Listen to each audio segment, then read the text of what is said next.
George! Regine! Pumunta kayo rito sa kwarto ni Rachel. Kasalukuyang nag-aayos si Regine ng kanyang sarili nang marinig niya ang pagtawag sa kanya ng kanyang mama. Mabilis siyang nagtungo rito kasabay ng papa niya. Bakit ma? Ano nangyari kay Rachel? Kaagad niyang tanong. Tingnan niyo! Wala na rito mga gamit ni Rachel. Mukhang lumayas ang kakambal mo. At sinabunutan nito ang sariling buhok. Sigurado ba kayo ma? Baka naman lumabas lang at nagpahangin. Hindi maaari yan. Hindi magagawa ni Rachel ang umalis. Lalo pat kagabi pinangako niyang magpapakasal siya kay Mr. Villegas.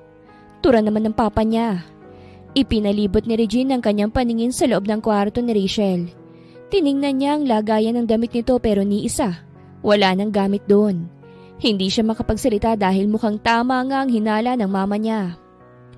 Malaking problema to, George. Ngayong araw ang pagkikita sa lalaking pakakasalan ni Rachel. Ang lalaking nagbayad sa lahat ng utang ng kanilang magulang, kapalit ng isang kasal. Pipigilan na tutulungan niya sana si Rachel na makatakas ngunit wala na pala ito sa kanilang bahay. Nakaramdam siya ng saya dahil wala nang magagawa pa ang kanyang mga magulang. Siguradong magagalit si Mr. Villegas sa atin. Baka makulong tayo, Kati. At ang pinakamalala, baka ipapatay pa tayo. Problemadong sambit ng papa niya. Nagkatinginan ng kanyang mga magulang. Siguro senyalis na rin ito na tumigil na kayo sa pagsusugal nyo. Wala naman kasing naidudulot sa atin yan. Lalo lang tayong naghihirap. Sambit niya sa mga ito. Bumakas ang galit sa mukha ng mama niya. Hindi mo kami naiintindihan, Regine. Dahil kahit kailan wala ka namang inintindi kung hindi ang sarili mo. Napakunot siya ng nuot na saktan sa sinabi nito. Ma, naririnig niyo ba yung sarili niyo? Hindi ako nakapagtapos ng kolehiyo dahil mas inuna ko kayong tulungan. Kahit isinusugal niyo lang ang perang ibinibigay ko. Mas inuna kong pag-aralin si Rachel. Pagsagot niya rito. Tama na yan, Regine. Huwag mong kausapin ng ganyan ang mama mo. Galit na sigaw sa kanya ng papa niya. Kasunod nito ang malakas na sampal ang kanyang natanggap mula sa mama niya. Kulang pang ibinigay mo sa hirap ko sa iyong maipanganak ka lang. Sigaw nito habang dinuduro siya. Oo nga pala. Utang na loob ko nga pala sa inyong buhay ko. Nagsimula na siyang humikbi. As always, ako na naman ang kontrabida dito. Bahala na kayo sa problema nyo. Pagod na po ako. Sabay alis niya sa kwarto ni Rachel at nagtungo siya sa sariling kwarto at doon na lang umiyak. Isang linggo nang nakalipas. Kauuwi lamang ni Regine galing sa trabaho. Naabutan niyang nakaupo ang kanyang mga magulang sa sofa. Umiiyak ang mama niya habang ang papa niya naman ay halos hindi mapalagay. Balisa at malalim ang iniisip. Hindi naman sana talaga sila maghihirap ng ganito kung hindi lang nalulong sa sugal ang mga ito. Ibinaba niya ang kanyang bag sa tinanggal ang suot na sapatos at tumayo sa harap ng mga ito. Bakit ganyan ho ang mga itsura niyo? Para kayong may mga pinaglalamayan. May balita na po ba kay Rachel? Talagang merong paglalamayan kung hindi tayo aharap kay Mr. Villegas. Galit na galit siya sa amin ng papa mo. Lumuluhang tugon ng mama niya. Inabot sa kanya ng papa niya ang ilang mga papel at litrato. Isang linggo na simula nang makatanggap kami ng nanay mo ng sunod-sunod na pagbabanta. Binasa ni Regine ang mga nakasulat. Lahat yun ay may kaakibat na galit at pananakot na ipakukulong ang mga magulang niya. At doon, papatayin ng walang nakakaalam. Bakit hindi niyo ho kagad sinabi sa akin to? Pwede natin siyang i-report sa mga pulis. Yan ang wag na wag mong gagawin. Hindi mo kilala si Mr. Villegas. Walang nakakakilala sa kanya ng lubos. Makapangyarihan siya. Baka tuluyan niya tayong patayin kung magsusumbong tayo sa mga pulis. Tama ang papa mo, Regine. At isa pa kung sa pulis tayo lalapit, tiyak na makukulong kami dahil sa utang namin. Hindi alam ni Regine ang kanyang gagawin. Sales lady lamang siya sa isang mall at hindi sapat ang sahod niya para ibayad sa lalaking yon. Nagmamakaawa ako sa iyo, Regine. Tulungan mo naman kami ng papa mo. Ikaw na lang ang pumalit bilang bride ni Mr. Villegas. Nakaluhod ang nanay niya sa kanyang harapan. Oo nga, Regine. Totally hindi naman nalalayo ang itsura ninyo. Hindi niya mapapansin na magkaibang tao naman kayo. Lalo pat hindi niya alam na may kakambal si Rachel. Nakaramdam siya ng awa. Marami na siyang naitulong sa kanyang pamilya na ni minsan hindi nakita ng kanyang mga magulang ang kanyang halaga. Naisip niyang baka sa kanyang sakripisyo, maramdaman na niya ang pagmamahal ng mga ito. O sige ho, pumapayag na ako. Nagkatinginan ng kanyang mga magulang. Mabilis na tumayo ang mama niya at yumakap sa kanya. Nakaramdam siya ng konting saya kahit papaano. Salamat, Regine! Ikaw talagang tagapagligtas ng pamilyang ito. Tiyak kung hindi ka naman magsisisi dahil mayaman si Mr. Villegas.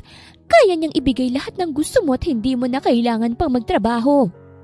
Napaisip siya, kung sobrang yaman ni Mr. Villegas, bakit wala pa itong asawa? Nagsaya ang kanyang mga magulang at ipinagluto siya ng masarap na pagkain.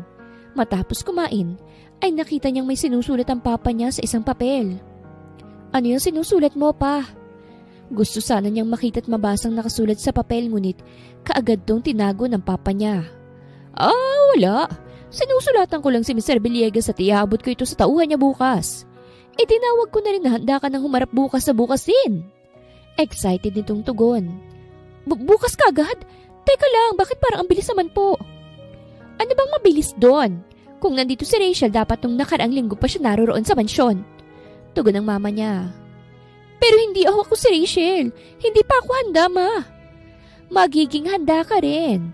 Tsaka ano bang ipinagkaiba ng bukas o sa mga susunod pa na araw, ha? Pero kahit na ho. Wala nang pero. Maghanda ka na ngayong gabi dahil siguradong bukas ng umaga ay may susundo na sa'yo rito. Hindi naman nagkamali ang mama niya dahil kinabukasan ng umaga ay may isang limousine ang naghihintay sa labas ng kanilang bahay. Wala na rin siyang nagawa pa dahil halos ipagtabuyan na siya ng kanyang mga magulang. Magpakabait ka doon, Harry Jean. Sobrang laking tulong nito sa amin ng papa mo. Kapag may oras kami, bibisitahin ka namin sa bago mong mansyon na titirahan. Ngumiti siya ng bahagya. Mag-iingat po kayo't alagaan yung sarili nyo. Huwag na sana kayo magsusugal pa. Abay, oo naman. Hindi na kami magsusugal. Itong nangyari ay isa ng lesson para sa amin ng papa mo. Mabuti naman ho kung ganun. Matapos mag-usap ng papa niya at ng driver ay sumakay na si Regine sa loob ng kotse. Kumakaway pa ang kanyang mga magulang habang papalayong sinasakyan niyang kotse. Makalipas ang ilang oras ng biyahe ay kasalukuyang nasa loob na ng malaking mansyon si Regine. At manghang-mangha siya kung gaanong kalakit kaganda ang mansyon. Ngunit hindi maalis sa kanyang nararamdaman ng kaba at takot. Simula ngayon ay hindi siya si Regine, kung hindi si Rachel na siyang kakambal niya. Nagulat naman siya nang merong humawak sa kanyang braso. Mukhang nagulat yata kita. Pasensya ka na, ha? Ikaw ba si Rachel? Tanong ng isang babae na nasa middle age. Opo, ako nga po. Mabuti naman at nakarating ka rito ng ligtas. Ako nga pala si Mirna, ang mayordoma dito sa mansyon. Nanay Mirna ang tawag nila sa akin dito. Magsasalita pa sana siya, ngunit may nakita siyang matandang lalaki na papalapit sa pwesto nila. Welcome, Miss Rachel. Ako nga pala si Goryo. Maaari na po kayong sumunod sa akin sa library room upang pirmahan ng papel para sa kasunduan. Napatingin si Rachel sa matandang babae at ngumiti lamang ito sa kanya saka tumanguna. Sa pahiwatig ng ngiting yun ay naramdaman niyang ligtas siya. Sumunod na lamang siya kay Goryo. Nang makarating naman sila sa library room, ay pinaupo siya nito at inabot ang isang papel. Surrogacy contract? Ano pong ibig sabihin nito? Teka lang po, pagpapakasal lang ang alam kong nasa kasunduan. Kasalang kabayaran sa lahat ng pagkakautang namin. Wala pong nasabi sa akin ng mga magulang ko tungkol sa pagiging surrogate wife. Ang sabi ni Mr. Villegas, kailangan nyo lang pong pumirma sa kasunduang yan. Sambit ni Goryo. Ayoko! Hindi ako pipirma dito. Wala akong alam sa kasunduang to eh. Nasaan ba si Mr. Villegas? Gusto ko siyang makausap. Hindi nagsalita si Goryo. At sa halip, ay yumuko lamang ito at lumabas mula sa loob ng library room. Napaisip tuloy si Regine kung anong itsura ni Mr. Villegas. Marami namang magagandang babae dito sa Pilipinas, ngunit bakit ako o ang kapatid ko ang napili nito?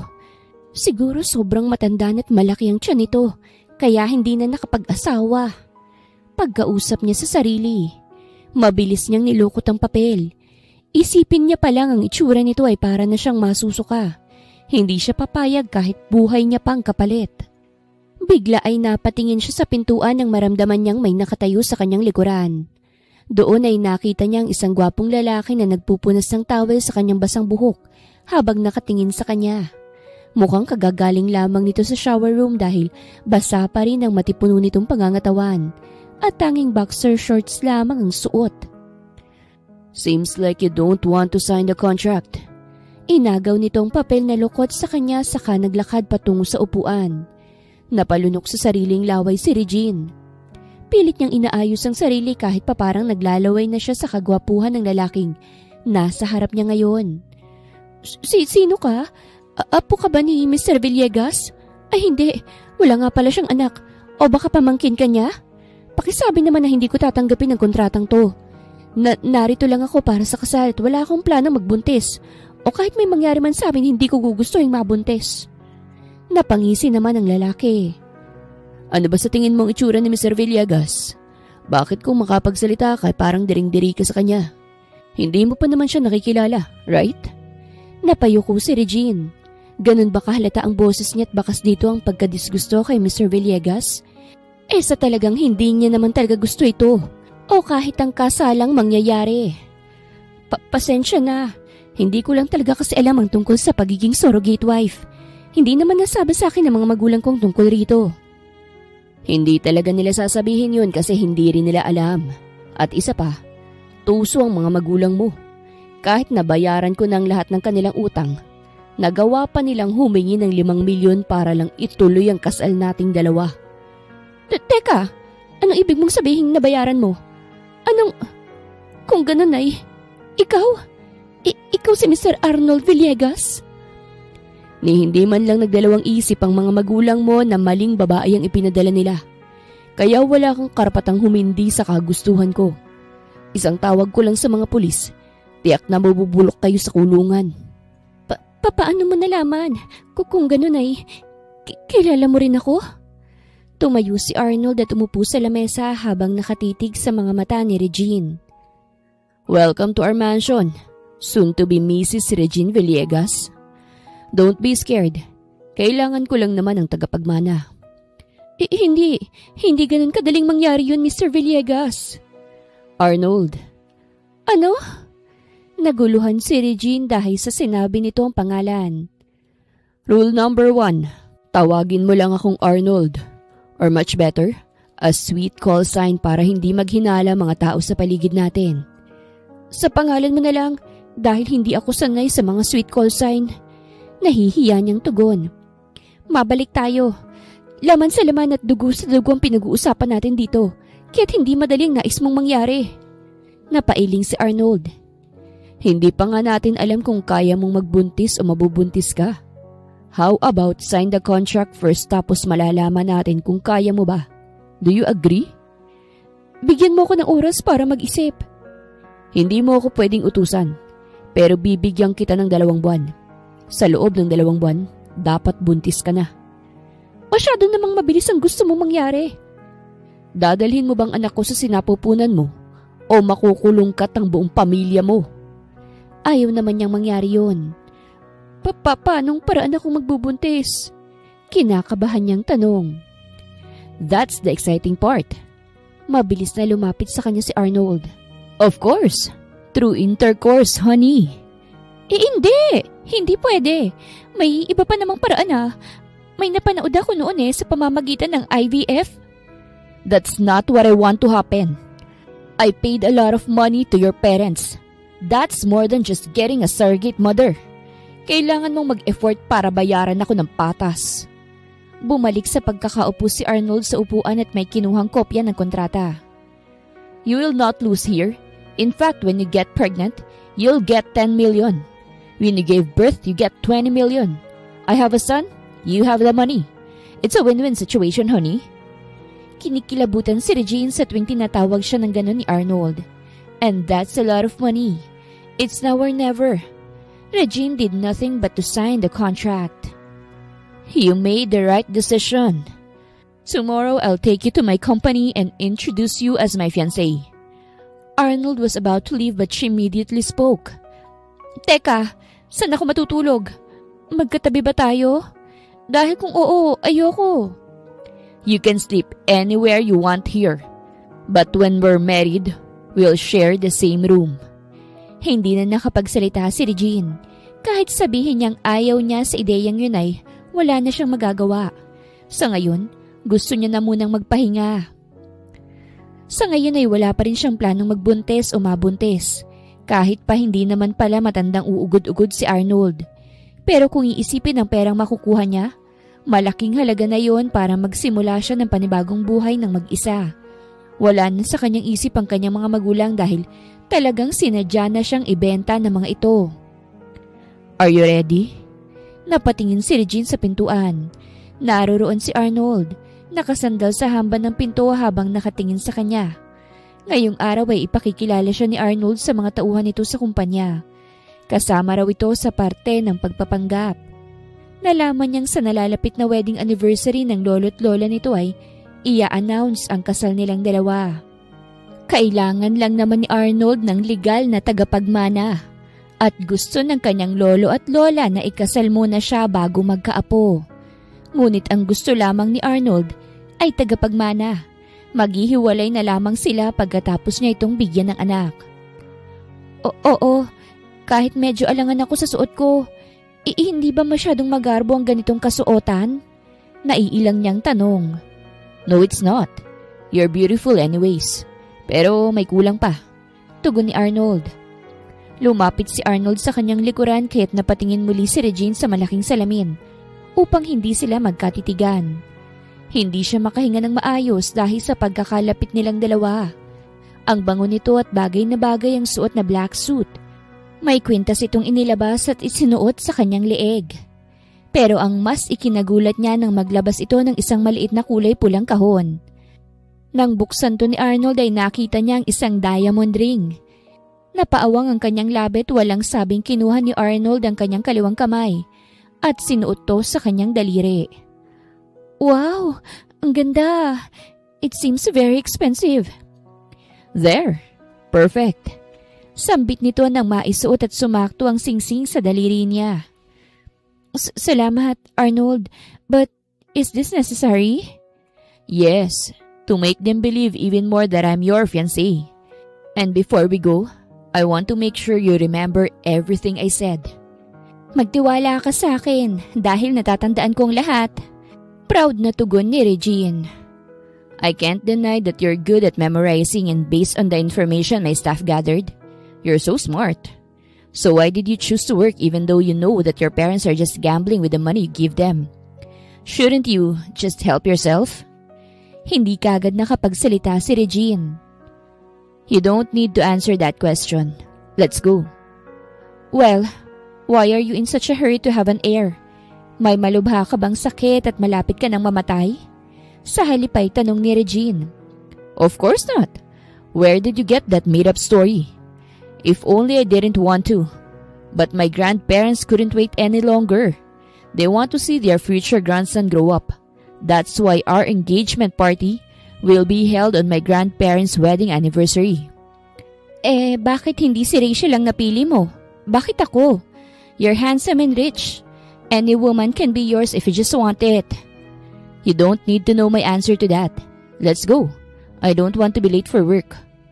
Nagtungo na sila sa VTech Company, ang siyang kumpanya na pagmamay-ari ni Arnold. Doble ang kaba at tensyon na kanyang nararamdaman, habang si Arnold naman ay normal lang na nakaupo sa kanyang tabi. Nang makarating sila sa kumpanya at pumasok sa loob, ay may mga tauhang nakapila doon. Sabay-sabay na yumuko ang mga ito sa pagpasok nila. Hanggang sa lahat ng kanilang mga taong madaraanan ay nakayuko at bumabate. Namamangha siya sa nakikita kung gaano kalaki ang kumpanya at kung gaano kadisiplinado ang mga tauhan dito. Ipinakilala siya ni Arnold sa bawat departamento bilang fiancé. Huminto sila sa mismong opisina ni Arnold. Nakaupo sila sa sofa habang kaharap ang isang lalaki at babae na kasalukuyang masama ang tingin sa kanya. Regine, this is Maxine, my sister. At ito naman si Vince, ang asawa niya. Nice to meet you. Nag-aalalang tugon ni Regine. Nahinto ang paningin ni Regine kay Vince na ngayon ay may kakaibang ngiting nakasilay. Hindi niya alam kung siya lang nakakapansin o normal lang ba ito. Ayaw niya kay Vince. Madilim ang aura nito. Fiancé mo to? Seryoso ka ba talaga, Kuya Arnold? Tanong ni Maxine na parang pangungutya. Halos wala siya sa kalingkingan ni Cassandra. My gosh! Nagbago na bang taste mo? Maxine, how many times I told you na ayoko nang naririnig ang pangalan na yan? Para bang galit ang boses ni Arnold, kaya't napayuko na lamang din si Regine. What? I'm just telling the truth. She looks like you just picked her up from somewhere. In a club maybe? Oh, or just somewhere, whatever.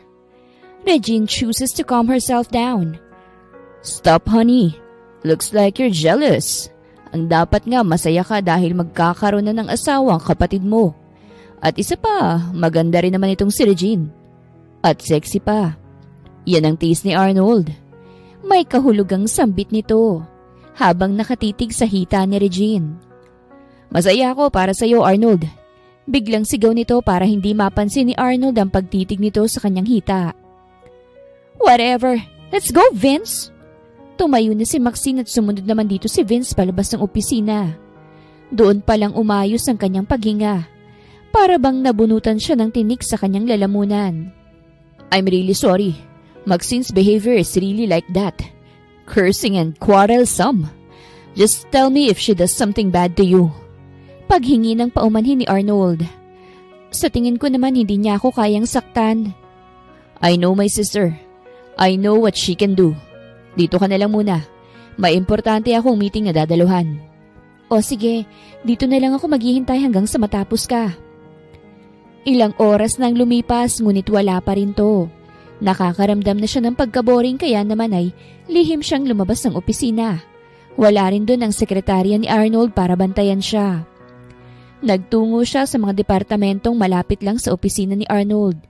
Tinitingnan niya ang bawat sulok at itsura nito. Ganito pala kapag malaking kumpanya. Lahat ay high technology. Tinitingnan mo na ba ang bawat departamento na maaaring mapunta sa'yo? Natulos sa kanyang kinatatayuan si Regine dahil sa narinig na boses. Nilukob siyang muli ng takot at kaba. Narinig niya ang sunod-sunod na tunog ng sapatos nito patungo sa pwesto niya. Sabihin mo nga, saang lugar ka naman nakakuha ni Arnold? Mukhang naka-jackpot siya ngayon sa'yo ah. Bulong ni Vince sa kanyang tenga. Nagsitayuan ang kanyang mga balahibo at nanlalamig ang kanyang pawis. Lalayo sana siya kay Vince ngunit huli na dahil kaagad siya nitong hinawakan sa magkabilang braso habang nakatalikod siya. At may tinusok na tila matalim sa kanyang tagiliran. Halos hindi na siya makagalaw at mabilis na dinala siya sa fire exit. Nakita niyang itinapon ni Vince ang hawak nito. Ballpen lang pala yun. Malakas na siyang pumapalag dito ngunit mas malakas ito sa kanya. Pilit siyang hinahalikan nito at itinaas ang suot niyang dress. Bitawan mo ako! Tulong! Tulong! Tulungan niyo ako! Sigaw niya na kaagad ding tinakpan ni Vince ang bibig niya. Tumahimik ka! Isa ka lang namang bayaran. Sigurado ako ron kaya't pagbigyan mo na ako. Kanina pa ako gigil na gigil sa'yo eh. Sigaw ni Vince habang pilit na hinahalikan ng kanyang dibdib. Naalala niya ang self-defense na natutunan niya noong high school. Malakas niyang tinuhod ang pagkalalaki nito. Dahilan ng pagkakabitaw nito sa kanya't napaluhod dahil sa sakit. Tulong! Arnold! Can someone help me? Doon na siya nagkaroon ng pagkakataon para tumakas. Nakalak naman ang pintuan sa fire exit kaya't tumakbo na lang siyang pababa ng hagdan. Umiiyak siya habang bumababa hanggang sa marating niya ang parking lot. Sa takot na baka masundan pa siya nito ay hindi na niya nagawa pang tingnan ang kanyang likuran. Hanggang sa makarinig siya ng isang malakas na busina na siyang nakapagpatigil sa kanyang paglalakad. Are you insane? Where do you think you're going, huh? Unti-unting nanlabo ang kanyang paningin hanggang sa tuluyan na siyang mawala ng malay. Ang huli niyang naramdaman ay ang bisig na siyang sumalo sa kanya. Nagising si Regine sa isang puting kwarto. Masakit pa ang kanyang ulo at ang kanyang katawan. Ipinalibot niya ang kanyang paningin sa loob ng kwarto at doon niya napagtantong nasa hospital room siya. Pilit niyang inaalala ang huling nangyari pero wala siyang maalala. Tanging ang parteng kamuntikan na siyang gahasain ni Vince. Bigla namang bumukas ang pintuan at isang lalaki ang pumasok. Hindi ito mukhang nurse o doktor. At hindi niya rin naman kilala kaya't nabahala siya. Sino ka? At saka bakit ako narito sa ospital? Tanong niya, habang bakas sa boses niyang takot. Napabuntong hininga naman ang lalaki saka napakamot sa kanyang batok. Ako si Sergio. Sa totoo lang hindi ko alam kung paano ko ipaliliwanag sa iyo nangyari. Nakita na lang kitang tumatakbo sa parking lot ng VTech company. You seems afraid at that time. Kaya mukhang hindi mo na naisip na maaari kang mabangga. But don't worry, di naman kita nabangga eh. Nakapagpreno kagad ako. Paliwanag nito. Bumalik sa alaala ni Regine ang nangyari. Tumakbo siyang paibaba ng hagdan at nakarating siya sa parking lot. Bigla ay tumulo ang kanyang luha. Kung hindi siya nakatakas kay Vince, malamang ay ginawaan siya nito ng masama. Hey, what happened?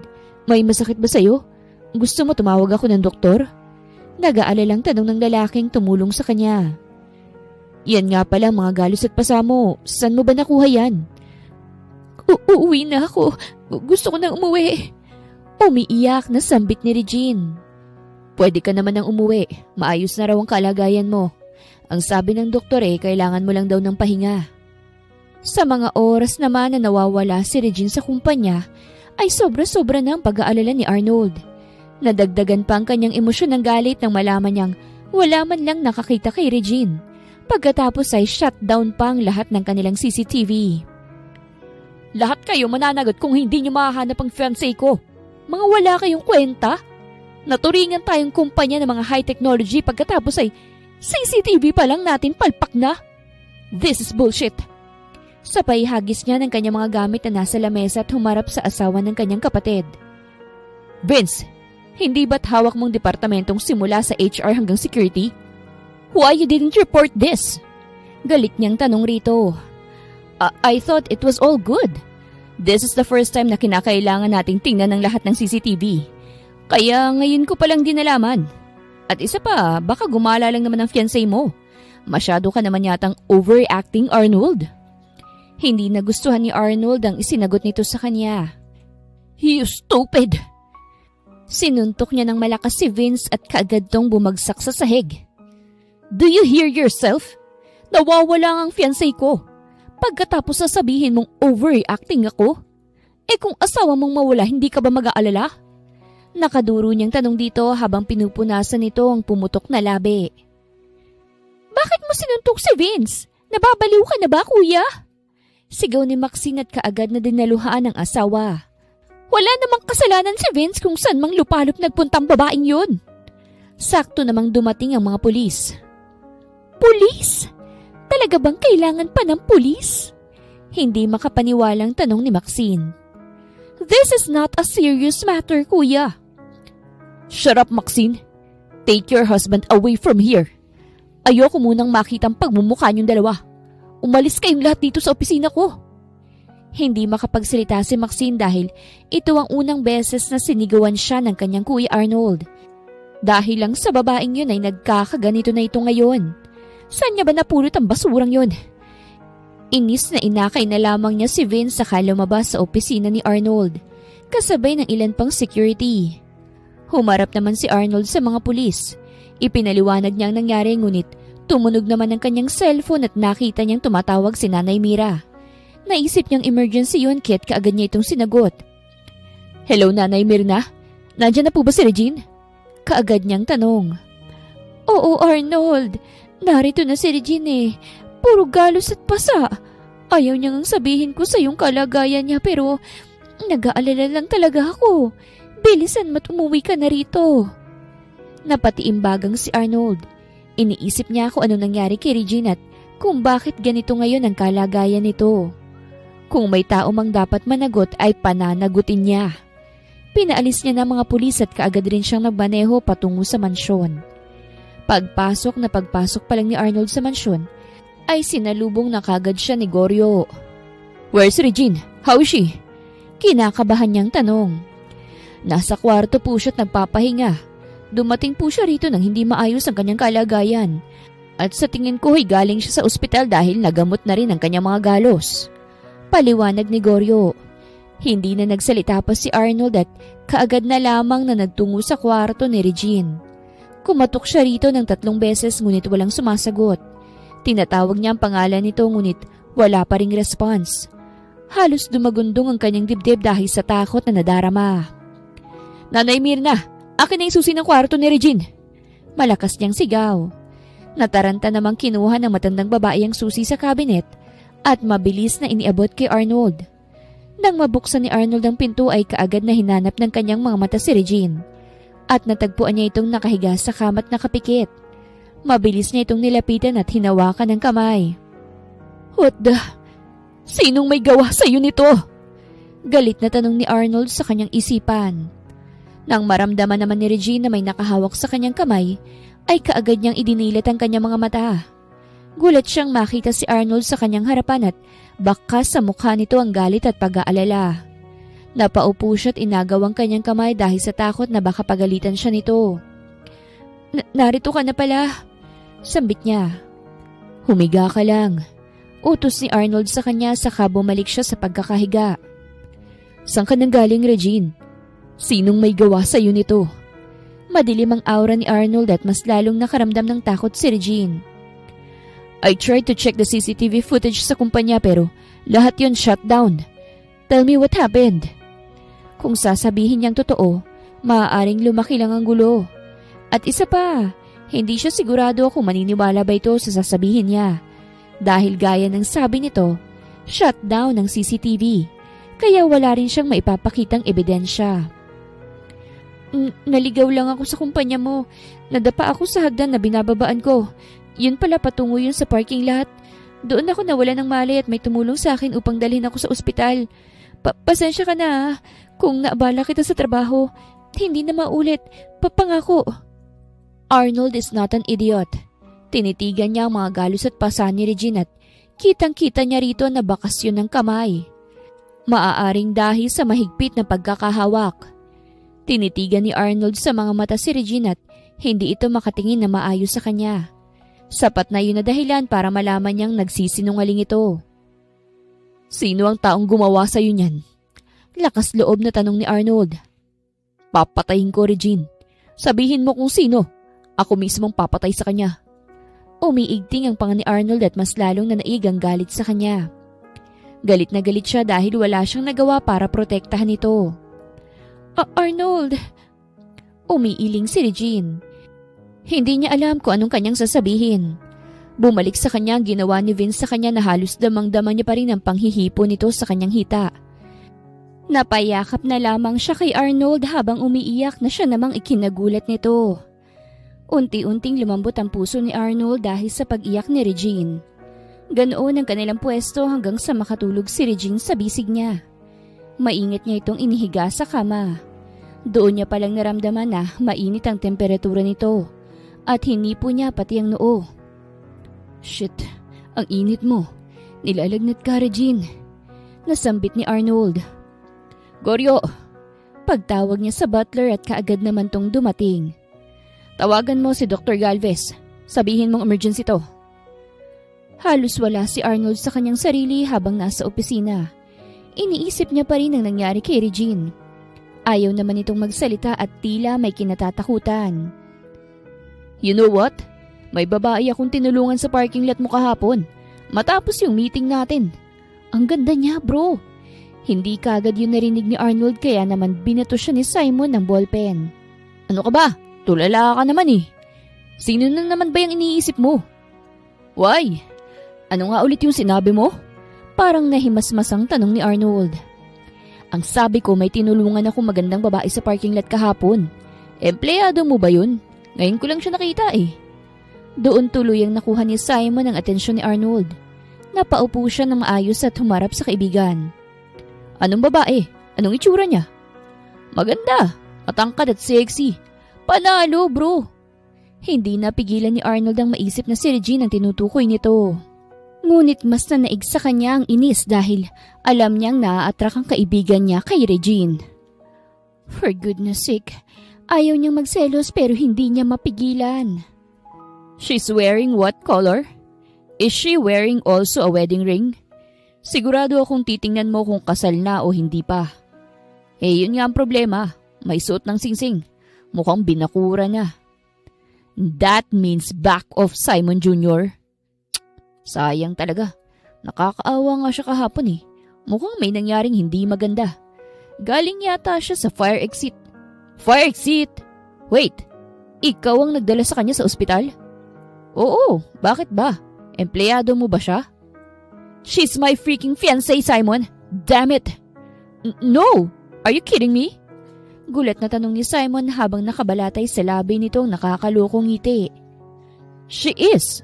She's the one I told you before. You mean that woman that you...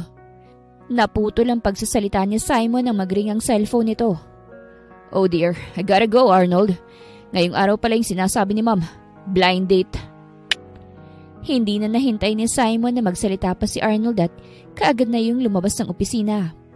Wala na rin namang nagawa si Arnold. Napatingin siya sa kanyang computer monitor.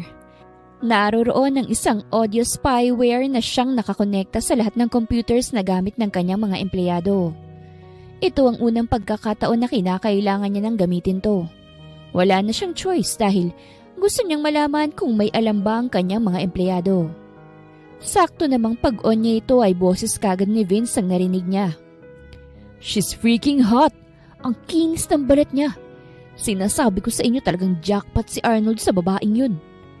Buti walang nakakita sa'yo. Kung hindi baka nalintikan ka na. Sambit ng kausap nito. But who I am? I am Vince the Great. Walang makakatanggi sa aking babae. Pakipot lang yun kahapon. Pero sigurado kung kapag tinapalan ko na ng perang mukha nun, kusang bubuka ka sa harap ko ang babaeng yun. Ang kamao ni Arnold ay kaagad na tumiklop. Napatiimbagang siya't marahas na lumabas ang kanyang opisina. Where's Vince? Sigaw niya sa empleyado na nasa katabing departamento. Kaagad namang naalarma si Vince sa galit na boses ni Arnold. I'm here. Anong kailangan mo? Is there any problem? Tanong nito habang papalapit kay Arnold. Hindi na hinintay pa ni Arnold na makalapit si Vince. Mabilis niya itong nilapitan at sinuntok ng malakas. Kaagad tong napahigat bumulugta. I will kill you, asshole! Sigaw ni Arnold sa sunod-sunod na suntok. What did I do? What the heck? Huling salita ni Vince bago siya huling beses na sinuntok ni Arnold at saka ito tumayo. Hindi ka pa rin nagbabagong siraulo ka? Nakatutok ang baril na hawak ni Arnold sa ulo ni Vince. Arnold, ano ba yung sinasabi mo? Wala akong alam sa sinasabi mo Kandautal na tugon ni Vince habang nakahigang umaagos ang dugo sa putok nitong kilay at labi. Ang pag-aari ko lang. Nakalimutan mo bang hindi ako mahilig mag-share basta pag-aari ko? Binastos mong fiancé ko. You tried to rape her at buhay mong kukunin ko. Kuya! Stop it! Kaagad na napatingin sila sa kadarating lang na si Maxine. Dinaluhan kaagad nito ang asawa. What happened? Bakit ba kayo nag-aaway? Inialis ni Arnold ang pagtutok ng baril kay Vince. Galit siya, oo, pero hindi niya kayang saktan si Vince nang nasa harap ni Maxine. Dahil alam niyang masasaktan niya rin to. Hindi nagsalita si Arnold.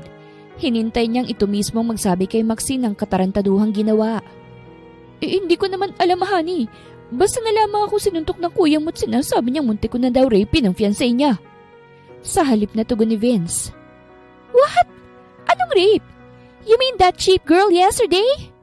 Tumayo si Maxine. Are you insane? Paano magagawa ni Vince yun? Halos hindi kami naghihiwalay. Huwag mo sabihing naniniwala kasi sinasabi ng babaeng yun, kuya. Napailing si Arnold. Talagang bulag sa pagmamahal ang kapatid niyang ito. He heard everything at hindi niya kailangang magpaliwanag sa kapatid. Dumating naman kaagad ang mga pulis na pinatawag niya sa kanyang sekretarya upang damputin na si Vince. Bakit may mga pulis? Kailangan ba talagang umabot tayo sa ganito? Sigaw ni Maxine. Hindi pa rin nagsasalita si Arnold at masamang nakatingin lamang kay Vince. Wala akong kasalanan. Si Arnold dapat ang hulihin niyo dahil binugbog niya ako. Nagpupumiglas na sigaw ni Vince. Kinwelyuhan ni Arnold si Vince habang nasa gitna nilang dalawa si Maxine at pilit na tinutulak siya. Pasalamat ka nga't himas rehas ka lang. Dahil kung hindi ka asawa ng kapatid ko, baka sinisimulan ka ng paglamayan ngayon. You know me, Vince. I can kill you. If you're not part of the family. Sige na, dalhin nyo na yan. At wag na wag yung pakakawalan. Sabay talikod ni Arnold at naglakad patungo sa kanyang opisina. Honey, Maxine, tulungan mo ako. Rinig niyang sigaw pa ni Vince. Wala akong kasalanan. Masamang nakatingin si Maxine sa halos kasasara pa lang na pintuan ng opisina ng Kuya Arnold niya. Kasalanan to ng babaeng yun. Humanda siya sa akin.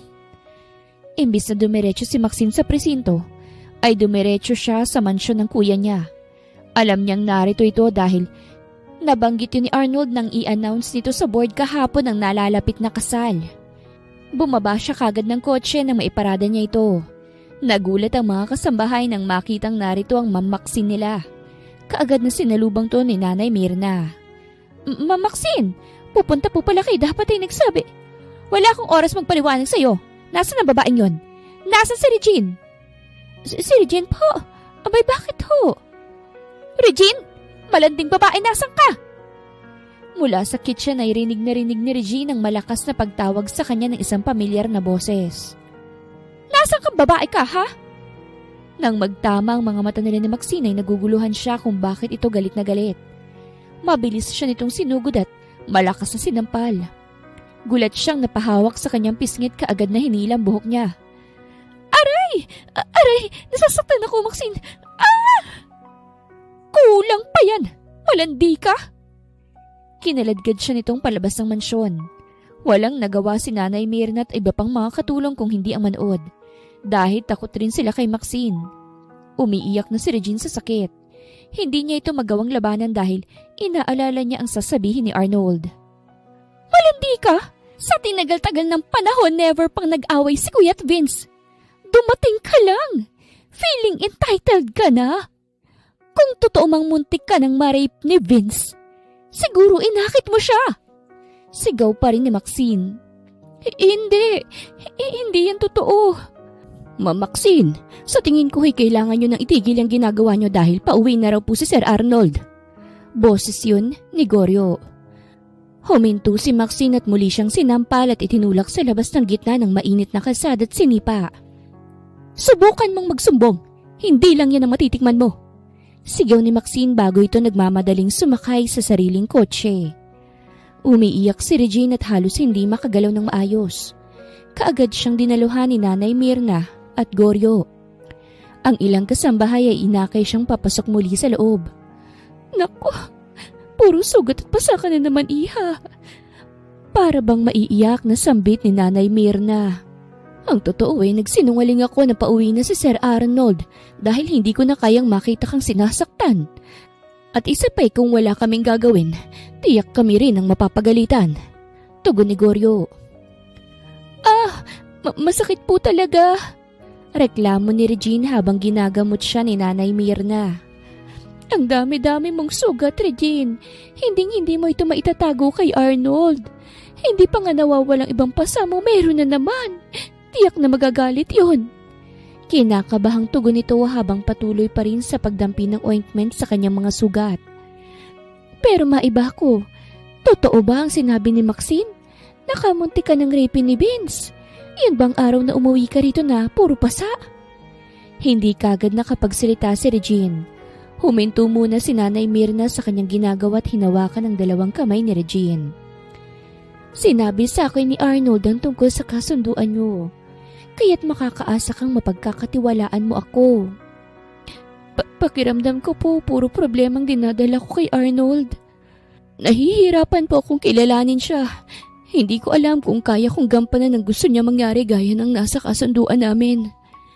Alam mo, mabait na bata yang si Arnold. Noong bata pa yan nilang gamulam mo katakot siyang mapatay niya. Dahil naaawa raw siya sa maiiwan ng mga ito.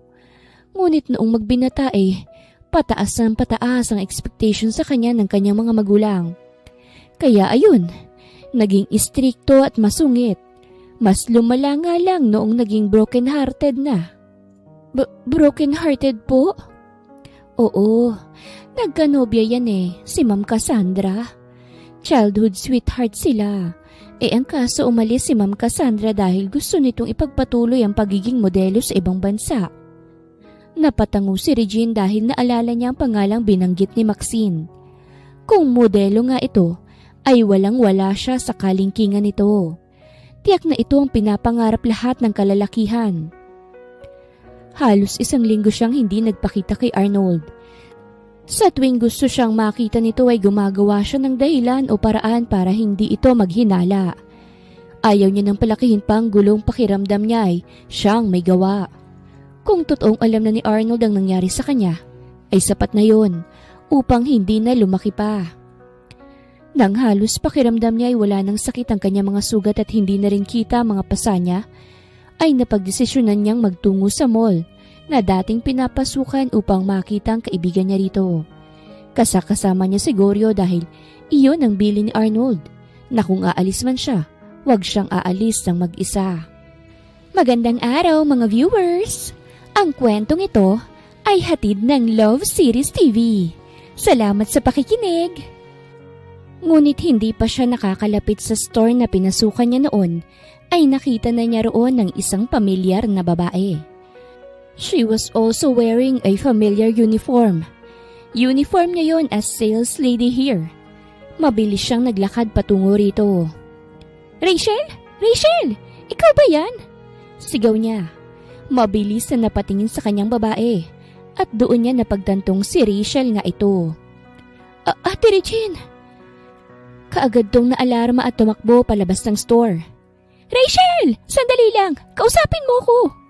Sigaw niya habang tumatakbo ay sinusundan niya rin ito. Huminto ka, Rachel! Pagpapatuloy niya sa pagsunod at pagtawag ngunit mas lalo lamang nitong binilisan ang pagtakbo. At mas worst ay sumuot pa ito sa maraming tao. Hindi na niya ito naabutan at nakita pa. Habang ipinapalibot niya ang kanyang mga matay may humawak sa kanyang pusuhan. Nang tingnan niya ito ay nakita niyang hindi inaasahang tao. Arnold! Anong ginagawa mo rito?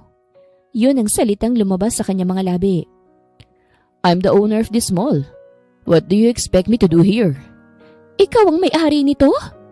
Napatingin si Regine sa napakalawak at malaking mall. Kung ganun ay si Arnold palang may-ari ng mall na pinapasukan niya noon.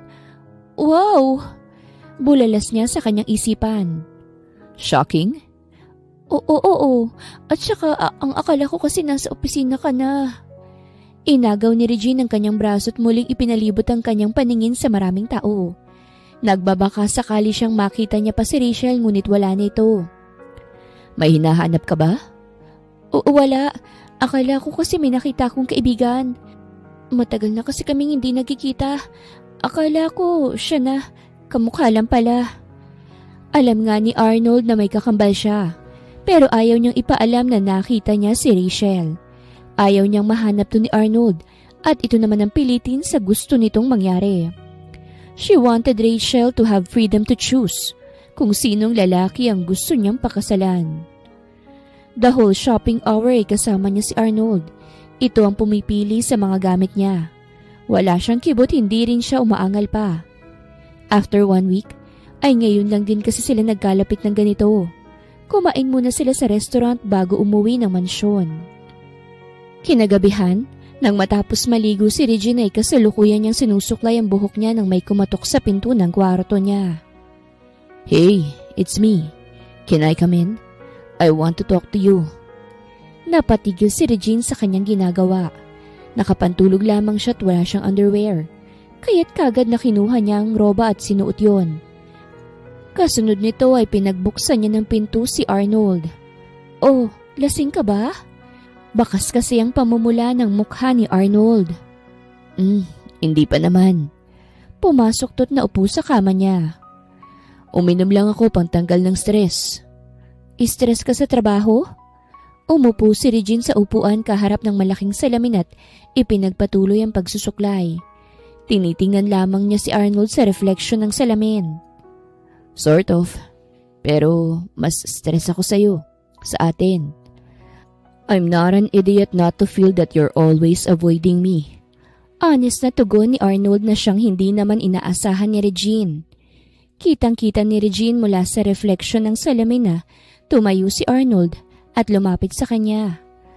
Halos lumabas ang puso niya dahil sa kabang nararamdaman, lalo na nang hawakan siya nito sa balikat at bahagyang yumuko. Alam kong lahat ng nangyari, simula kay Vince at ang ginawa sa iyo ni Maxine. Hindi ko maatim na habang sinasaktan ka nila, wala ako sa tabi mo. I'm freaking useless. Arnold. Ramdam ni Regine ang lungkot sa boses ni Arnold. Akala niya'y nakapagtago na siya ng sikreto dito. Okay lang naman ako. That's not okay, Regine. Pangako, hindi ka na nila masasaktan pa. Ipinakulong ko na si Vince at tinanggal ko na si Maxine sa kumpanya. Gulat na napatingin si Regine sa mismong mukha ni Arnold. Hindi mo na kailangan gawin yun. Okay naman ako at hindi naman malubha ang mga sugat na natamo ko. Hayaan mo na ako sa desisyong ginawa ko. Yun lang ang magagawa ko para pagbayarin sila sa ginawa nila sa'yo. Pilit akong pumasok sa buhay mo. Kahit ayaw mo, kaya naman obligasyon kong protektahan ka. Kahit hindi ko nagawa nung una. Parang babagsak na si Arnold kaya naman tumayo si Regine at kaagad na inalalayan to patungo sa kama. Ngunit imbis na si Arnold ang mapahigay, kaagad siyang pinilit ni Arnold upang siyang maihiga sa kama. Nagulat pa siya't halos magkalapit lamang ang mukha nilang dalawa. Arnold! I want you now, Regine. Hindi kita pipilitin. Cause it should be done after the marriage. And I know na labas to sa kontrata. Sambit yun ni Arnold sa halos paos na boses. At unti-unting nilalapat nito ang labi sa kanyang labi. She's like hypnotized by his voice. Arnold is now kissing her at hindi niya rin mapigilan ang sarili na hindi tumugon. Hindi iyon ang unang halik niya, pero pakiramdam niya ay lumulutang siya sa ulap at dinadala siya nito sa isang lugar na hindi niya pa napupuntahan. Nag-umpisang gumalaw ang kamay nito sa kanyang masiselang parte at hindi siya nagprotesta. Sa halip ay nagpatianod siya sa init ng kanyang katawan. Stop it, Arnold! Nakikiliti ako! Tumatawang sigaw ni Regine kay Arnold habang nasa ibabaw siya nito at kinikiliti. Makulit ka kasi. Ayaw mong sabay tayong maligo. Tugon naman ni Arnold na tumatawa rin at hindi pa rin to tumitigil na kilitiin siya. After that night, everything has changed. Naging mas close sila ni Arnold. Araw-araw na itong nagbibigay ng bulaklak sa kanya. Iisang kwarto na sila natutulog. Sabay silang kumakain. Every weekend ay lumalabas sila. She was very happy. Hindi niya akalaing ganun kabilis niyang makakasundo si Arnold. At sa tingin niya, unti-unti nang mahuhulog ang loob niya rito. Ngunit natatakot siya na baka hindi kayang suklian ni Arnold ang nararamdaman niya. Galit na galit naman si Maxine habang inire-report sa kanya ng kanyang tauhan sa mansyon ang sitwasyon ni Arnold at Regine. Hindi siya papayag na basta na lamang itong maging parte ng pamilya. Sinira nito ang pangalan ni Vince sa kapatid niya at sa kumpanya. Sisiguraduhin niyang magbabayad ito. Ito na po ang lahat ng nakalap kong impormasyon. Inilapag ng kanyang tauhan ang mga litrato at papeles patungkol kay Regine. Tiningnan ni Maxine ang lahat ng yun at nalaman niyang may kakambal pala ito. At nakilala lang ito ni Arnold dahil binayaran nito ang pagkakautang ng mga magulang nito. Kung ganun, isang kasal pa lang kabayaran sa pagbabayad ni kuya ng pagkakautang nila. Talagang tamang hinala ko sa babaeng yun. Malandi, manggagamit at sinungaling. Sabay lukot ni Maxine sa litrato ni Regine. Ginulat mo kami sa pagdating mo sa buhay ng kuya ko. Isang pasabog din na ibibigay ko sa pag-alis mo. Huh. At nakangising-ngiti ang pinakawalan nito. Dumating ang araw ng wedding anniversary ng lolo at lola ni Arnold. At kahapon pa umuwi ng bansa mga ito. Kaya naman kinakabahan na ngayon si Regine. Hindi niya pa ito lubos na nakikilala. At ito rin ang unang beses na haharap siya sa maraming tao. Don't be so nervous. Sabay halik ni Arnold sa kanyang pisngi habang nasa likuran niya ito at nakayakap. Mababait ang lolo at lola ko. Ganon din sila mom at dad. I'm very sure na magugustuhan ka nila. Hindi naman mawawala sa akin ng kaba at hindi mo ako masisisi dahil ito rin ang unang beses na haharap ako sa maraming tao. Pagkatapos puro mayayaman pa. Malungkot niyang tugon. Don't worry about them. As long as kasama mo ko, walang mga api sa'yo. And Maxine knows na sobrang importante ng araw na ito kila lolo't lola. Kaya tiyak akong hindi siya gagawa ng gulo. Ewan ko ba, hindi mapalagay ang pakiramdam ko eh. Smile ka na, bababa na tayo para makilala mo muna sila ng personal. Regine took a deep breath bago tumango kay Arnold at hinawakan itong kanyang kamay at sabay silang lumabas ng kwarto. Nagtungo sila sa sala kung saan naroroon ang mga magulang nito at naghihintay. Kaagad na nakuha ng atensyon ni Regine ang nakangising si Maxine habang masama ang tingin nito sa kanya. Nanginginig siya nang makita niya rin na naroroon si Vince at ang tingin nito ay tila nangungutya. Mas hinigpitan niya ang pagkapit sa kamay ni Arnold. Relax, love.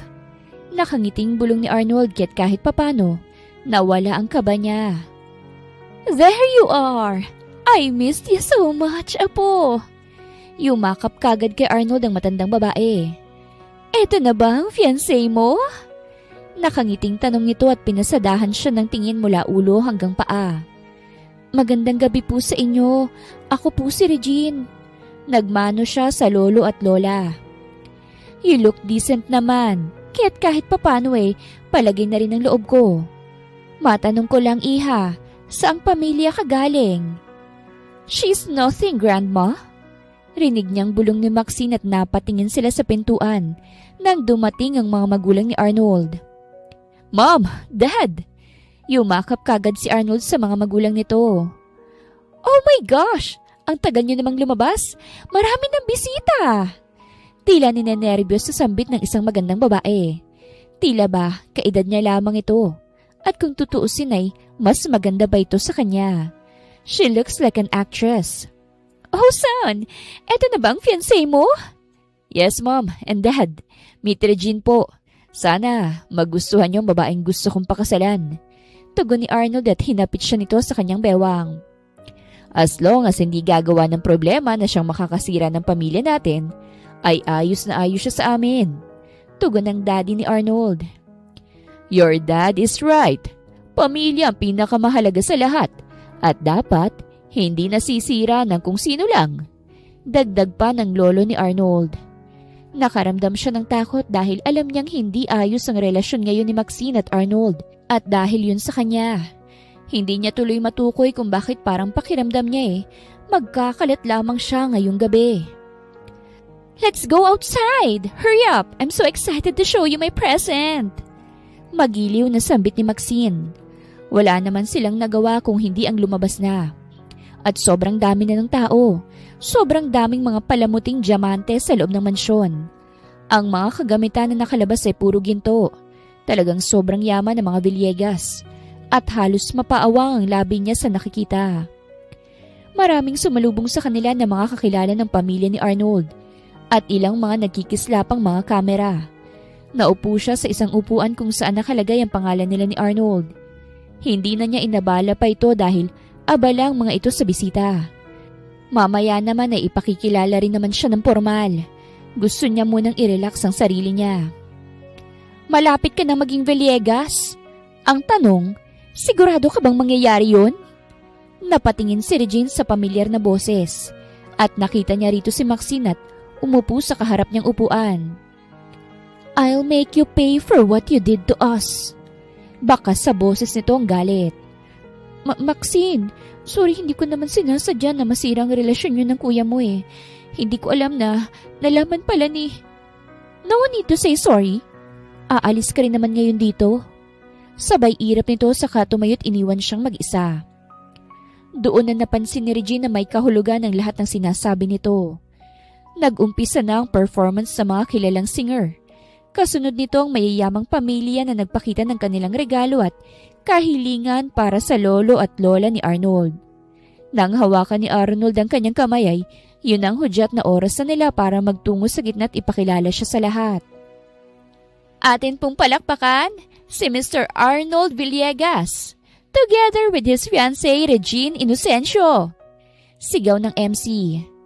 Patungo pa lang sila sa gitna nang may biglang lumabas sa monitor na isang sex videotape. at sunod-sunod na hubad na litrato ng isang babae at lalaki. Halos manlambot ang kanyang tuhod at manlamig ang kanyang buong katawan. Ang lahat ng naroroon ay nagugulat sa nakita at sunod-sunod na bulungan ng kanyang narinig. Grandpa! Grandma! Si Regine ang nasa monitor! Sigaw ng mama ni Arnold. Mom and Dad, may nag-abot daw nito kay Goryo, oh! Inilabas ni Maxine ang mga photocopies ng litrato na siya'y nakahubad at kasama ng ibang lalaki. Nang maramdaman niyang bumitaw sa kanya si Arnold, ay kaagad siyang tumingin dito na ngayon ay nakatitig lang sa monitor at baka sa mukha nito ang galit at madilim na aura. Kailan mo pa ako niloloko? Arnold, no! Hindi yan totoo, hindi ako yan! Halos maiyak na niyang sambit. Anong hindi ikaw? Kitang-kita yung mukha mo! Sigaw ni Vince. You just ruined our family! Ngunit ang mas kinagulat niya yung paglabas sa video ng kanyang mga magulang sa monitor. Sinabi ng mga ito na hindi sila totoong anak ni Rachel at anak lamang sila ng dating katulong. At ang mas malala ay sinabing isa siyang bayarang babae na halos hindi niya matanggap. Ang dibdib ko! Sumisikip! Tulong! Arnold! Sigaw ng lola ni Arnold na siyang nakakuha ng atensyon ng lahat. Kaagad tong nilapitan ni Arnold at binuhat ng mawalan to ng malay saka dinala sa kotse upang isugod na sa ospital. Habang siya hindi makapagsalita at hindi makagalaw. Ano bang nagawa niya't ganito kalupit ang mundo sa kanya? Na ultimong mga kinilala niyang magulang ay inilaglag siya ng ganito. Ikaw na malanding babae ka! Lumayas ka rito sa mansyon namin! Sigaw ni Maxine at hinila ang buhok niya saka kinaladkad palabas ng gate. At doon ay basta itinulak sa kalsada. Malandi ka talaga! Tamang-tama lang hinala ako sa'yo eh! Hindi Maxine! Hindi yan totoo, wala akong alam sa mga litrato at video na yun! Humahagulgol niyang sambit habang nakaluhod. Oo talaga! Hindi mo ako maloloko! Bitch! Sabay sipa ni Maxine sa kanyang hita. Huwag mong saktan ng ate ko! Napatingin sila sa kadarating lamang na si Rachel. Ate Regine, alika na, tumayo ka na riyan ate. Di ka dapat humingi ng tawad sa kanila. Masasamang ugali ng mga yan. Ayan! Magsama kayo ng kakambal mo. Such a whore at mga mukhang pera. Maxine, parang awa mo na oh. Hayaan mong hintayin ko si Arnold. Lilinisin kong pangalan ko sa kanya. Wala akong pakialam sa pera. Mahal na mahal kong kuya mo. Nagpapakawa ko sa'yo. Maniwala kayo sa akin. Humahagulgol niyang sambit rito. Hindi! Sigurado akong ayaw ka na rin makita ni kuya. Layas! Lumayas na kayo bago ko pa kayo ipahuli sa mga pulis. Oo, aalis kami. Hindi mo kami kailangang sigawan. Ate, tara na! Sigaw din ni Rachel. Hinila na siya papalayo ni Rachel sa mga mansyon ng Villegas. Habang umiiyak siya't pilit na inaalala kung anong reaksyon ni Arnold. After 5 years. Mommy, can I play with Daddy Simon? Tanong ng batang si Arky. Of course, baby, but make sure na wag masyadong magpapapawis, ha? Opo, Mommy. Tumakbo na ito patungo sa sala. Hindi mapigilan ni Regine ang mapangiti dahil kahit sobrang hirap ng pinagdaanan niya, ay napalaki niya pa rin ang maayos at masayahing bata ang anak niya. Kasalukuyan silang nakatira sa condo unit na paunti-unti niyang hinuhulugan kay Simon. Kahit ayaw nitong pabayaran sa kanya ay pinipilit niya pa rin. She's also currently working at Simon's company as his secretary. Oh, nasa na yung dalawa? Tanong ni Rachel na halos kadarating lamang. Naroon sa sala, naglalaro. Ang tagal naman kasing lumabas ang baby na ito. Wala tuloy kalaro si Kuya Arky mo. Sabay himas ni Regine sa tiyan ni Rachel na ngayon ay nasa 7 buwan na. Excited na nga rin kami ni Simon eh. Alam mo naman yun, talagang pinagpapractice na si Arky. Natatawang tugon ni Rachel. Si Simon na tumulong sa kanya sa parking lot ay iisa sa lalaking tumulong sa kanila ng gabi na yon at asawa na ngayon ni Rachel. Muling bumalik ang alaala niya sa nakaraan. Goryo, Nanay Miran, gusto ko lang po makausap si Arnold. Pagmamakaawang sambit ni Regine sa dalawa na kasalukuyang nasa labas ng ospital. Maawa naman po kayo mo. Kakausapin ko lang po siya. Emosyonal niyang sambit. Naku, Regine, intindihin mo muna sana ang sitwasyon. Naputol ang pagsasalita ni Nanay Mirna. Ipinabibigay sa ito ni Sir Arnold. Sabay abot ni Goryo sa kanya ng isang papel. Ipinapasabi niya rin na ayaw ka na niyang makita. At kahit ni piso ay hindi ka makatatanggap ng kahit na ano.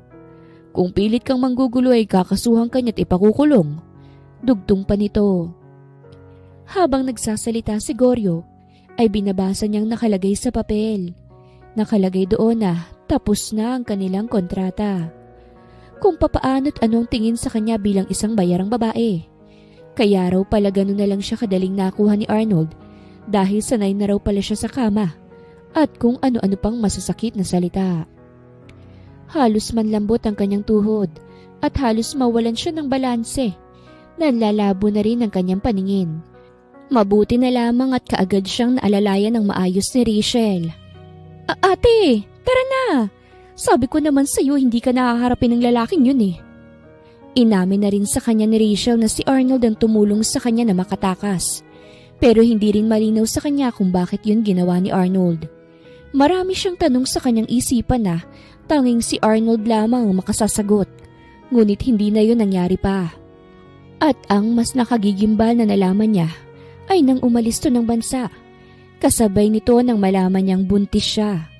She tried calling him pero cannot be reached na ang number nito. Hanggang sa nabalitaan niyang kinasal na ito ron. Doon siya tuluyang sumuko at halos gumuho ang mundo niya. Napabalik siya sa nakaraan ng tumunog ang doorbell sa condo unit nila. May bisita ka ba, ate? Tanong ni Rachel. Wala, pero baka yan yung in-order na pizza ni Simon. Sandalit ako na lang ang kukuha. Kaagad na pinuntahan ni Regine ang pintuan at nang buksan niya ito, ay hindi niya inaasahan kung sinong makikita niya. Halos ramdam niya ang panlalambot ng kanyang tuhod. Arnold? Nagawa niya pang sambitin ang pangalan nito. Bakas ang gulat sa mukha nito ngunit mas nananaig ang galit. Mami, yan na po ba yung pizza? Daddy, let's go! Rinig niyang sigaw ni Arky. At huli na bago niya pa isaradong pinto ay naroroon at nakadungaw na si Arky. Tumingala ito kay Arnold. Where's the pizza, sir? At naghihintay ito ng tugon. Pero wala ni isa sa kanilang nagsasalita. Ano? Nandyan na ba? Boses yun ni Simon. Balak na sana niyang isarado ang pinto pero lumabas si Arky. Arky! Sigaw niya. Arky? Pag-uulit ni Arnold sa pangalang narinig at para bang may malalim na iniisip. Wait, Mom! Ito na po ang pizza! Tama, dahil narito na ang delivery boy. Arnold? Nauutal at gulat ding sambit ni Simon nang makita niya ito sa pinto. Sabay na patingin kay Regine. You're back, bro? Yumakap ito kay Arnold ng sandali. Daddy, help! Bilis, Daddy! Baka nagugutom na ang baby sa tummy ni Mama. Ang tinutukoy nitong mama ay si Rachel. Ngunit natatakot siyang baka iba ang pagkakaintindi ni Arnold. Kaagad na dinaluhan ni Simon si Arky. Kinuha naman ni Regine ang kamay ni Arky saka isinarado ang pinto at kaagad na pumasok sila sa loob habang naiwan sa labas si Simon at Arnold. Who's that child? What is she doing here, Simon? Bakas ang galit sa mukha ni Arnold.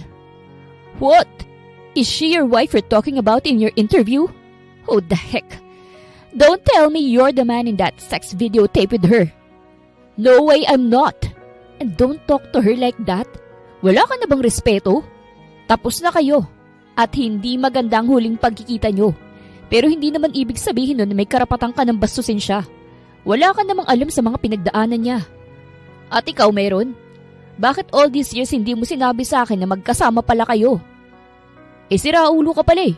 Sino kaya yung basta na lang umalis ng bansa at pinutol nila ang lahat ng komunikasyon sa amin dito sa Pilipinas? At isa pa, kahit sabihin ko pa, haharapin mo ba siya? Hindi nakapagsalita si Arnold. I guess bumalik ka na lang kapag kaya mo nang harapin ang tinakbuhan mo ng 4 na taon. Seryosong sambit ni Simon at pumasok na sa loob. What happened? Umalis na ba siya? Kinakabahang tanong ni Regine. Anong ginagawa niya rito, Simon? Tanong naman ni Rachel. Maybe he remembered my birthday. That's why he surprised me. Dapat pala sa ibang unit ko na lang kayo kinuhaan at hindi na rito. Nalaman niya tuloy na magkasama tayo. At ang baliw na yun, iniisip na mag-asawa tayo. Tayo? Gulat na sambit ni Regine. Natawa naman si Rachel.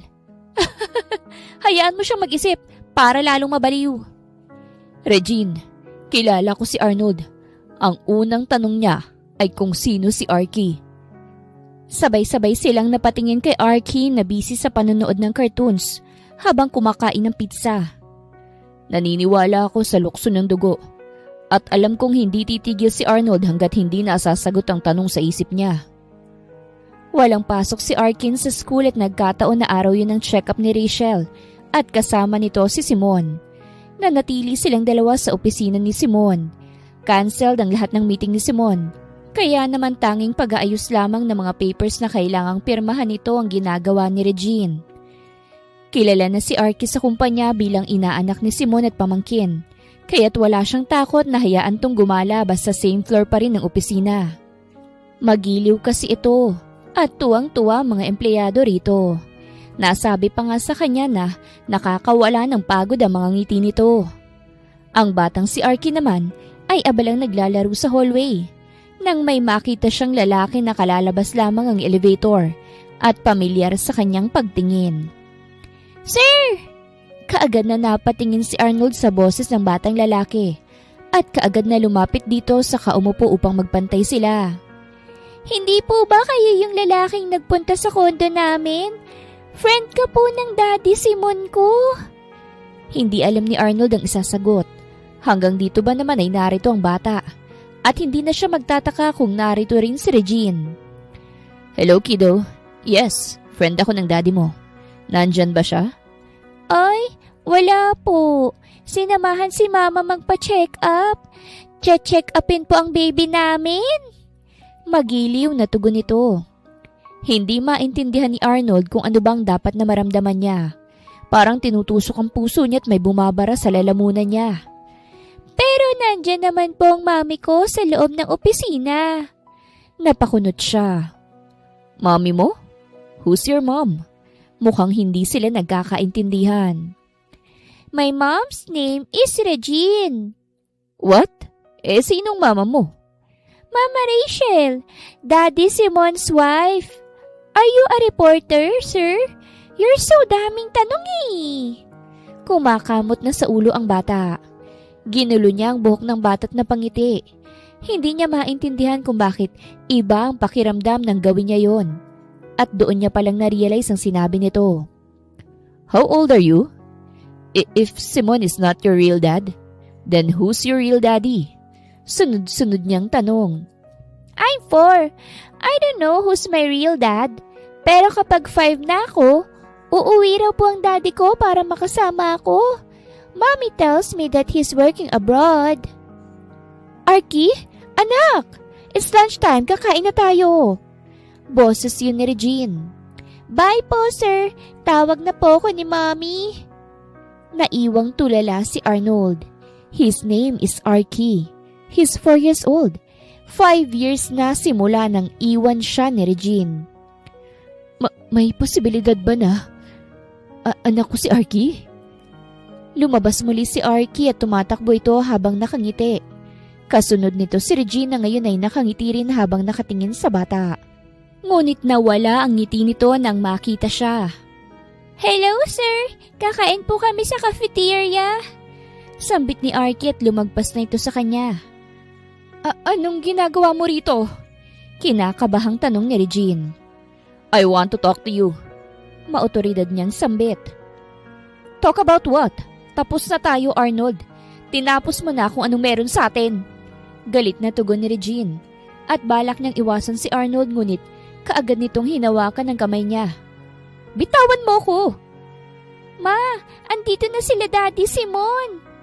Sakto namang nakita nila Simon at Rachel ang pwesto nilang dalawa. Sa tingin ko, kailangan na rin nilang mag-usap. Hindi na sila bumabata at lumalaki na rin si Arky. He deserves to know who's his dad. Sambit ni Simon kay Rachel na kaagad din namang sinang-ayunan at tumalikod sila bitbit si Arky. Mukhang nakuha naman ni Arnold ang naging aksyon ni Simon. Hinila niya papasok ng opisina si Regine at kaagad na isinarado ang pintuan. Malakas na inagaw ni Regine ang braso niya. Nababaliw ka na ba? Ano bang problema mong lalaki ka? Galit na sigaw ni Regine. Gusto ko ng totoong sagot at hindi puro kasinungalingan lang, Regine. Kaninong anak si Arky? Diretsahang tanong ni Arnold. Anak ko? Bakit ba ha? Pati ba buhay ng anak ko guguluhin mo na? Alam kong alam mo ang ibig kong sabihin. Sinong tatay ni Arky? Doon tuluyang natahimik si Regine at nag-iwas ng tingin. Hindi na mahalaga kung sino. Anak ko ba si Arky? Oo o hindi. Hindi nagpasindak si Regine. O ano naman kung anak mo si Arkin? Naalala mo ba kung paano mo ako ipagtabuyan? Naalala mo ba na halos magmakaawa ko kila Maxine, Goryo at Nanay Mirna? Pero iisa lang ang sagot ng mga yon. Pinapalayas mo na ako at ayaw mo na ako makita. Kasi sana naaalala mo yon, di ba? Naluluhan na si Regine mga oras na yon. Samantalang si Arnold, tahimik at naguguluhan sa sinasabi nito. Gustong-gusto kitang makita para makapagpaliwanag ako. Na wala namang katotohanan yung mga nasa video at litrato eh. Pero pinalayas nila ako. Tinatawagan kita para ipaalam kong buntis ako pero... Napaupo na si Regine sa lapag dahil hindi na niya kinaya ang panghihina ng tuhod niya. Pero pinapatayan mo ako ng tawag. You left me, Arnold. You left us sa panahong kailangan ka namin ng anak mo. Humahagulgol na sambit ni Regine. Hindi ko alam kung maniniwala ako sa iyo, Regine. Pilit na tumayo si Regine. Hindi ko naman sinasabing maniwala ka. Ang gusto ko lang ipamukha sa iyo na kahit iniwan mo kami na kaya kong buhayin yung anak ko. Na hindi ako nangingi sa iyo kahit piso. Sa ating dalawa, ikaw ang sinungaling at manggagamit. Kaya't wag na wag kang lalapit kay Arkin. He's my son, Regine. You can't take him away from me. You can't run away again. You didn't know how much pain you've caused to me. Nawala ka na lang bigla. You left me without a word. Kung totoo ang sinasabi mong pinuntahan mo ko, pues, walang nakarating sa akin na hinahanap mo ko. They told me na sumama ka sa lalaki mo, na ikaw ang nang iwan. Maxine and Goryo show me the photos of you with the other men. Napatahimik si Regine. Si Maxine, pinalayas niya ako ng gabing yun. At si Goryo may inabot siyang sulat sa akin. Sulat mo raw yun na tinatapos mo na ang kasunduan nating dalawa. Paano ko tatapusin ang kasunduang wala namang kinalaman sa nararamdaman ko sa'yo? Hindi mo alam kung gaano kitang katagal hinintay para lang maging akin. Mahal kita noon pa, Regine. Hindi mo ba yun nararamdaman? Ganun ka ba kamanhid? Arnold, anong sinasabi mo? Siguro alam mo na rin ako ang nagpatakas kay Rachel. Ang totoo balak siyang ibenta ng mga tumayong magulang niyo sa isang agency na nagbubugaw ng mga babae. Akala ni Rachel ako talaga ang bibili sa kanya. Ang hindi niya alam, hinarang ko lang siya kay Kathy at George. Ang akala ko ay ikaw si Rachel. Nagkakilala na tayo noon sa isang bar. Ikaw yung dumamay sa akin ng panahong lasing na lasing ako dahil iniwan ako ng ex-girlfriend ko. Nanlaki ang mga mata ni Regine dahil naalala niya ang bawat scene noon. Ikaw? Ikaw yung lalaking... Yeah, ako yung humalik sa'yo nung gabi na yun. That's why I came up with a plan na patakasin si Rachel para ikaw ang ipagkasundo sa akin. Pero nasira lahat yun dahil... Arnold, they lied to us! Sinira nila tayo! Galit na sigaw ni Regine nang mapagtanto niyang halos magkaiba sila ng kwento ni Arnold. Bigla ay pumasok ang batang si Arkin at kaagad na tumakbo sa kayumakap kay Regine. Mami, bakit umiiyak ka? Naluluha na rin itong tanong. Mahigpit itong niyakap ni Regine at hindi makapagsalita. Totoo ang sinasabi ni Regine. Pinalayas siya ni Maxine at may ibinigay din na sulat si Goryo sa kanya. Naglakad si Simon patungo sa lamesa nito. Naitago kong sulat. Eto't basahin mo. Saka inabot kay Arnold. Nabasa ni Arnold ang lahat ng gaya ng pagkakasabi ni Regine, pero hindi siyang may gawa nun. Patawad Arnold, dahil akala ko masamang tao ka. Yun pala iniligtas mo lang din ako sa kapahamakan. Ang totoo nga niyan sinaktan ni Maxine si Regine at kamuntik ng mga anibang dinadala niya sa sinapupunan ng gabing gusto kanyang makausap. Paliwanag naman ni Rachel. Silang sumira sa atin.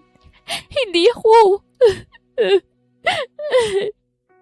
Umiiyak pa rin na sambit ni Regine habang nakayakap sa kanyang anak. Wala akong ibang minahal. Ikaw lang. Sa'yo ko lang naramdaman na pahalagahan ako. Ngunit hindi pala ganun nakadali ang makasama ka. Magbabayad sila. Sabay nilukot ni Arnold ang papel at galit na lumabas sa opisina ni Simon. Nakarating kay Regine ang balitang pinalayas na si Maxine at itinakwil ng buong pamilya. Umamin rin kasi si Goryo na si Maxine ang nag-utos sa kanya. Ito lahat ang mastermind pati sa edited video at photos na nakahubad siya at may kasamang ibang lalaki. Hindi rin pala totoong kinasal na si Arnold. Palabas lamang din ito ni Maxine. Si Vince naman ay tuluyan ng ipinakulong dahil lumantad pa ang ibang empleyadong ni-rape nito at pinagsamantalahan. Sila Kathy at George na tumayong magulang nila ay nakakulong na rin dahil hindi lang pala sugal sangkot ang mga ito, kung hindi pati sa droga. Ngunit ibinunyag na rin ng mga ito na patay na ang katulong na siyang tunay nilang mga magulang. Kahit papapaano ay naiintindihan na niyang lahat at naging buo sila ni Rachel. Halos 2 linggo silang nag-uusap ni Arnold upang aminin kay Arkin ang totoo. Gusto muna nilang maintindihan ng isa't isa at malaman kung may feelings pa ba. At hindi naman sila nabigo dahil ramdam nila ang spark sa pagitan nilang dalawa. Arnold also proposed to her again and she said yes. Arkin, kahit hindi ka pa 5, gusto mo bang makilala ang daddy mo? Tanong ni Regine sa kanyang anak. Siyempre naman, Mami. I'm so excited na nga po eh. Sinenyasan ni Regine si Arnold at pumasok ito sa sala. Turn around, Arkin. Kaagad naman na sinunod yun ng bata. Sir, bakit nandito ka po? Iyon kaagad ang naging reaksyon ni Arkin. Hindi tuloy alam ni Arnold ang kanyang gagawin. Tumatawa si Simon, pati na si Rachel dahil kitang-kita nila kung papaanong mataranta si Arnold. Relax lang, bro. Sigaw ni Simon. Paano ko ba ipaliliwanag to? Kumakamot pang sambit ni Arnold, sabay tumingin kay Regine. Can you help me one more time? Lumapit naman si Regine kay Arkin at hinawakan ito sa braso. Arkin, siyang daddy mo. Siyang daddy ko? Tunay kong daddy? Tumango si Regine. Daddy kita? Ikaw pala ang daddy ko? Umiiyak nitong sigaw saka mabilis na tumakbo papalapit kay Arnold at niyakap to ng mahigpit. I love you so much, Arkin. I'm sorry dahil matagal akong nawala. Sambit ni Arnold. Hindi na napigilan pa ni Arnold ang hindi mapaluha. Ganon na rin sila Regine, Rachel at Simon. Ilang minuto na ganon lamang ang pwesto ng mag-ama hanggang sa naglalaro ng mga ito. Walang mapaglagyan ng kasiyahan ni Regine. Sinubok man sila ng problema, muli rin naman silang pinag-isa. Ipinakilala na rin si Arkin sa mga magulang at grandparents ni Arnold at tuwang-tuwa mga ito dahil sa sobrang giliw at talino ni Arkin. Ilang araw pang nakalipas, habang nasa school si Arkin ay may mga bisita siyang hindi inaasahan. Malayong malayo ang itsura nito sa noon. Malalim at namumugto ang mga mata at namamayat na. What are you doing here, Maxine? Kung balak mo na namang manggulo. Hindi. Hindi ako manggugulo. Sa katunayan, narito ako para humingi ng tawad. Patawad sa lahat ng nagawa ko. Lumuhod ito sa kanyang harapan na siyang ikinagulat niya. Tumayo ka na, Maxine. Tinulungan niya pa itong tumayo at pinapasok sa loob ng kondo.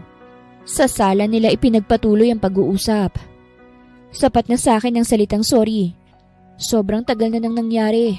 At sino ba naman ako para hindi magpatawad? Kung ang Diyos nga marunong magpatawad ako pa kaya na normal na tao lang. May anak na ako at kasama ko na ang lalaking mahal ko. Yun lang sapat na para sa akin.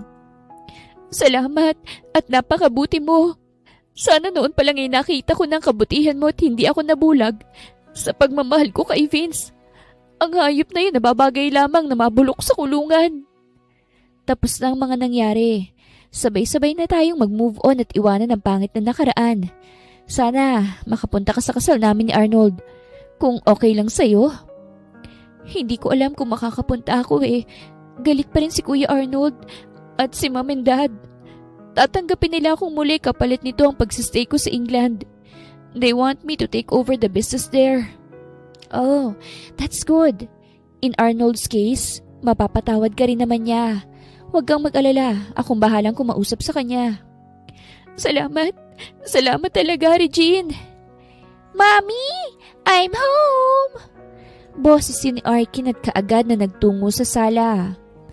Anak, alika. Ito nga palang tita Maxine mo. Sister siya ng daddy mo. Mabilis na ngumiti at yumakap si Arkin kay Maxine. Wow! You really look like Kuya Arnold. Huwag lang sanang magbanang katigasan ng Mas lalong gumaan na ngayon ang pakiramdam ni Regine dahil nabawasan na ang galit sa puso niya. Makalipas ang 2 buwan. You may now kiss the bride. Napuno ng malakas na sigawan at hiyawan sa loob ng simbahan. Masayang sinakop ni Arnold ang labi ni Regine. Sa wakas, nangyari na rin ang kasal na dapat ay noon pang nangyari. I love you, wife. Thank you so much for everything. I love you too, asawa ko. Nagulat siya nang bigla siyang buhatin ni Arnold at kaagad na dinala sa kotse. Lalong lumakas ang hiyawan at palakpakan. Ang iba'y nangaasar pa. Tulad ni Simon at Rachel na ngayon ay hawak na ang baby nitong si Shaira. Be ready, wife. Dahil ngayong gabi, susulitin natin ang bawat sandali bilang unang gabi ng mag-asawa. Bulong nito sa kanya saka pinaandar na ang kotse. Tunay na ang pag-ibig ay hindi mo mahahanap kung napupuno ang puso mo ng galit. Sa kabila ng nangyarit pagsubok sa kanila ni Arnold, ay nagpapasalamat siya dahil kapwa nilang nagawang magpatawad. Minsan ay kailangan lang pala nating i-endure ang sakit at hirap, maniwala sa proseso, at makakamit din ang magandang resulta. She also thanked God for giving her strength sa panahong nangihina na siya. Mahal na mahal kita, Mrs. Villegas.